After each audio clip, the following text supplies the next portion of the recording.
Esse é o Fora da Caverna Podcast, o podcast que não é tão animalesco quanto o Podpah e também não é tão chato quanto a conversa com Pedro Bial. Esse não é meu podcast de humor, é um podcast de entrevistas, mas é muito divertido e interessante. Então, se você quer ver uma conversa fora da caixa, assista o Fora da Caverna Podcast. Curta, compartilhe, engaje e se corte. Um grande abraço, tamo junto. Quem é se fosse assim, Bruno, na área do conhecimento, quem seria o brasileiro que você destacaria?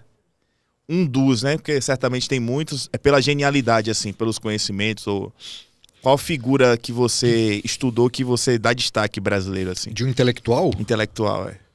Ah, cara, tem muito. Gilberto Freire, por exemplo, grande pernambucano e um dos grandes sociólogos brasileiros que tinha uma coisa que era dele, quer dizer, aí tem uma coisa interessante, né? O Gilberto Freire, além de ser muito estudioso, conhecer muito a matéria, história, sociologia e todas as áreas correlatas ao objeto de estudo, a disciplina principal, ele tinha uma coisa notável que era dele. Quer dizer, estudiosos no Brasil tem um monte. Sim. Entende? Então, sempre existe alguma singularidade, que pode ser uma intuição, pode ser um talento natural para as letras ou para a intelectualidade, que isso acaba fazendo diferencial para que uma figura se torne muito conhecida, muito respeitada por aquilo que fez, e outro, que pode até ter sido mais estudioso, não conseguiu fazer isso. Mas o Gilberto Freire, além de ser um grande estudioso, a gente conhecer muito, ele sabia escrever de forma muito bonita, quer dizer, o texto muito bom e além disso ele tinha um olhar diferenciado para os problemas do comportamento humano numa vida em sociedade dentro do campo dele, que era a sociologia. Então essa forma criativa de olhar o comportamento humano, de olhar a vida em sociedade, é o que tornou a obra dele tão rica e interessante. É uma obra que pode ser lida até hoje, mesmo com aqui e ali tendo coisas datadas, né, próprias da época, mas de forma geral... Portanto, eu quis citar o Gilberto Freire porque está mais próximo da gente. Sim. Né? Mas tem outros grandes nomes, cara, do pensamento brasileiro. Tem um intelectual crítico brasileiro, já foi muito conhecido, um crítico literário chamado Wilson Martins, que escreveu A História da Inteligência Brasileira, cara, em 7 volumes. Quer dizer, um intelectual para escrever uma coisa como essa, quer dizer, você vê a erudição, o trabalho de pesquisador, a forma como escreveu, quer dizer, aquilo é muito mais do que um catálogo telefônico, como se fosse uma enciclopédia mesmo. E o que é tão interessante disso, foi uma brincadeira até que um amigo fez uma vez, quando eu estava contando essa história. Pô, tem uma história da inteligência brasileira com 7 volumes. Aí o cara ficou chocado, porque ele achava que não tinha inteligência no Brasil. Ele fazia essa piada, né? Que eu acho que faz parte um pouco do senso comum e da nossa cultura social. A gente está sempre se diminuindo, né? A gente sempre ataca essa coisa do brasileiro. A gente nunca se coloca como sendo brasileiro, né? Até a forma que a gente se refere aos outros quando é que a gente quer criticar é assim, o brasileiro é assim mesmo, né? Isso é o Brasil, só podia ser brasileiro. Eu falei, cara, mas você está falando em português, né? Com o sotaque da sua região. Você é de onde, né? Você não nasceu no Brasil? Sim. Mas é uma forma que nós aprendemos, a gente aprende desde cedo, a criticar certos traços da nossa cultura e se colocar de fora, como se a gente não fizesse parte daquela miséria. Mas o Wilson Martins, assim, tem muita gente, cara, muita gente. Isso que você falou sobre se distanciar do brasileiro é interessante. Antes de tocar nesse ponto, do brasileiro se distanciar da sua própria identidade, eu vou mandar um recado rapidão que eu esqueci. Você pode mandar sua pergunta no superchat, tá? Aqui, daqui a pouco a gente lê no final, para que a conversa flua perfeitamente. Então mande seu superchat, mande seu questionamento, sua dúvida, sua pergunta para Bruno. E também pode mandar via Pix. O Pix está na tela, né, Eric? Você pode mandar sua pergunta via Pix. Ao final do podcast a gente vai ler, tá certo? Ô Bruno, vez ou outra eu vou olhar aqui, mas não é porque eu tenho que acompanhar as interações do chat, tá certo? Bora. Ô Helder, você pode... Ô Eric, você pode separando tirar uns prints do superchat que depois? Eu olho, que quem faz isso é a Rebeca, cara. Rebeca hoje não dá, né? Está no puerpério, ela não pode me ajudar aqui hoje. Compreensível, né?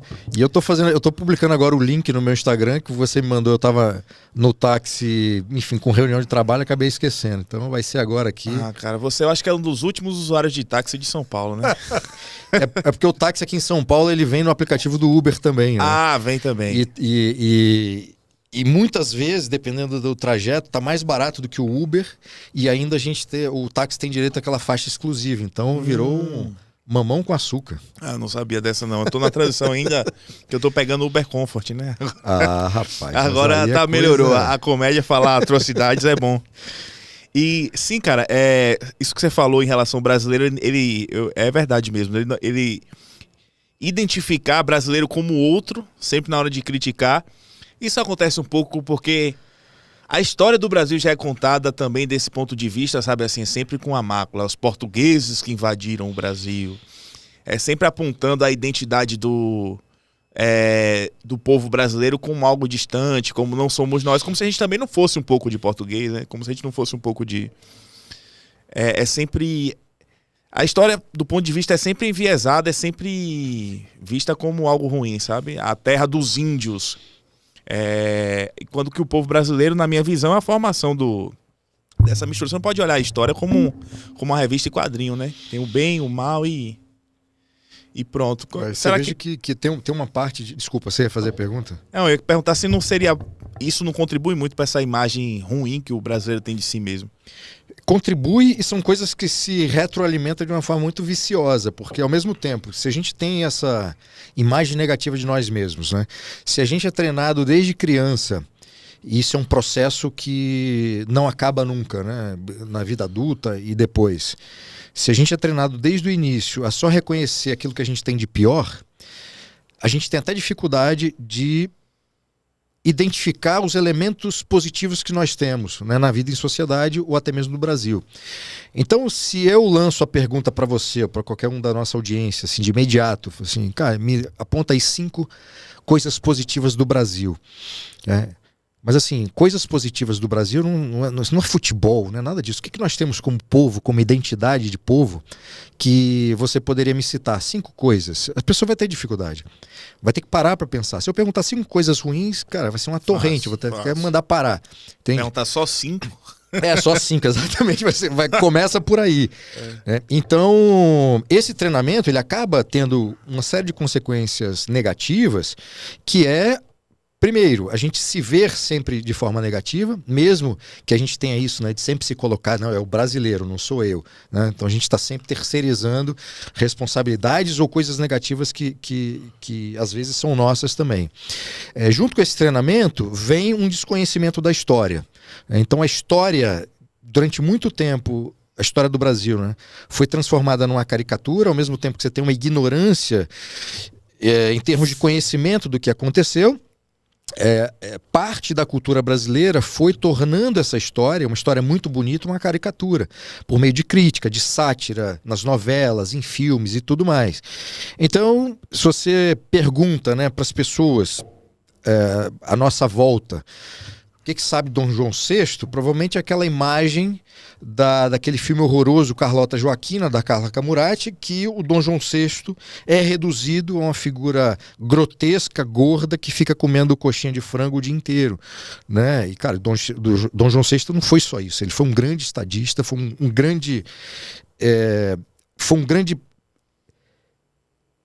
estrategista também. E por que eu estou dizendo especificamente estrategista? Porque já havia um projeto de Portugal, de séculos antes.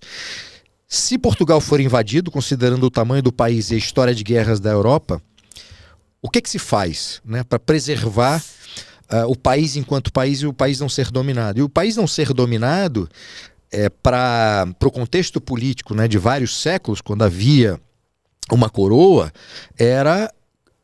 Esse país ser conquistado era essa família real ser capturada, ser presa e ser substituída. Então, quando você tira a família de um país e transfere para o outro, e com isso você transfere a sede da coroa, você preserva aquilo que dá a unidade do país, aquilo que representa politicamente esse país. Então já havia um projeto antigo elaborado pelos portugueses para quando isso acontecesse.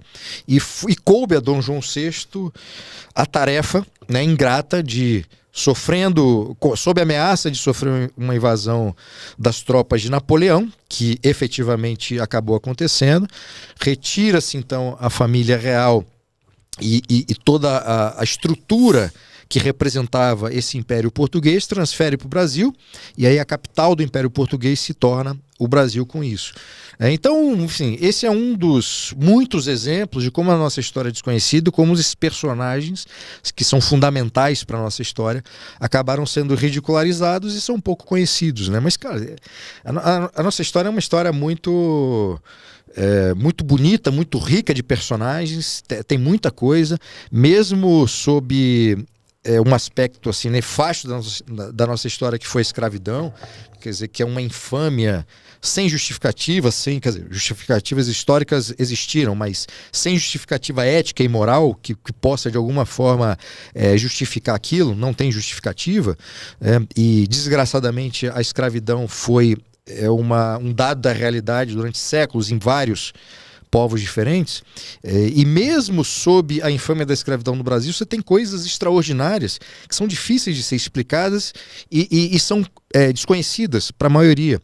Um dos homens mais ricos que o Brasil teve durante o nosso império, primeiro império com Dom Pedro II, segundo império com Dom Pedro II, foi um negro tornado barão pela pena da princesa Isabel, pelos serviços prestados ao Brasil, que foi o Barão de Guaraciaba, que é uma figura fundamental para a história econômica e empreendedora do Brasil independente, portanto do Brasil que a gente vive hoje. E, cara, pouquíssima gente conhece, sabe que houve um barão negro muitíssimo rico, muitíssimo empreendedor, com negócios em várias áreas, desde a área comercial, a área de agricultura. Então ele teve negócios em muitas áreas, foi, repito, um dos homens mais ricos do Império e quase não tem material sobre ele. Quer dizer, o livro que eu tenho, salvo engano, não sei se é uma dissertação de mestrado ou uma tese de doutorado, que foi publicado em livro. Quer dizer, como é que uma figura como essa, até em razão da escravidão nefasta que houve no Brasil, como é que uma figura como essa não é conhecida? Como é que não tem uma série de biografias e filmes sobre ele? Poderia ser trabalhado até pelos próprios movimentos negros como uma figura para elevar a autoestima, né, de vitorioso. Você vê muito nos Estados Unidos. Eu esqueci o nome dessa figura, mas eu lembro que tinha uma mulher que ela fazia o transporte de trem dos escravos na Guerra Civil Americana. Ela fazia um transporte meio... Ela pegava os escravos e fazia o transporte clandestino, assim, para livrar deles. Ela ajudava o pessoal a fugir. Eu acho que uma figura como o Barão de Guaraciaba, mesmo que você acabou de falar, por ser um cara próspero, bem-sucedido, rico, na época do Império, na época com a escravidão em vigência, poderia ser um exemplo até de positivo pro movimento negro, assim, de superação. Assim como você olha para um cara que você pensa em escrita, você olha para Machado de Assis. Você poderia ter uma figura emblemática. Eu de fato não conhecia o Barão de Guaraciaba. Você falou uma coisa, foi a primeira vez sobre Dom João VI que eu ouvi alguém falar estrategista. Me foi apresentado como um covarde. A vida toda foi o que eu aprendi. Eu não sei também que eu também estudo pouco, né? Tem isso também. Eu não posso culpar. Tem a maneira, às vezes, como a história é apresentada, especialmente para criança e adolescente, você pode conquistar o aluno para depois querer saber mais, ou você pode afastar um aluno que às vezes nem gosta de estudar. Entende? Então tem essas duas dimensões aí.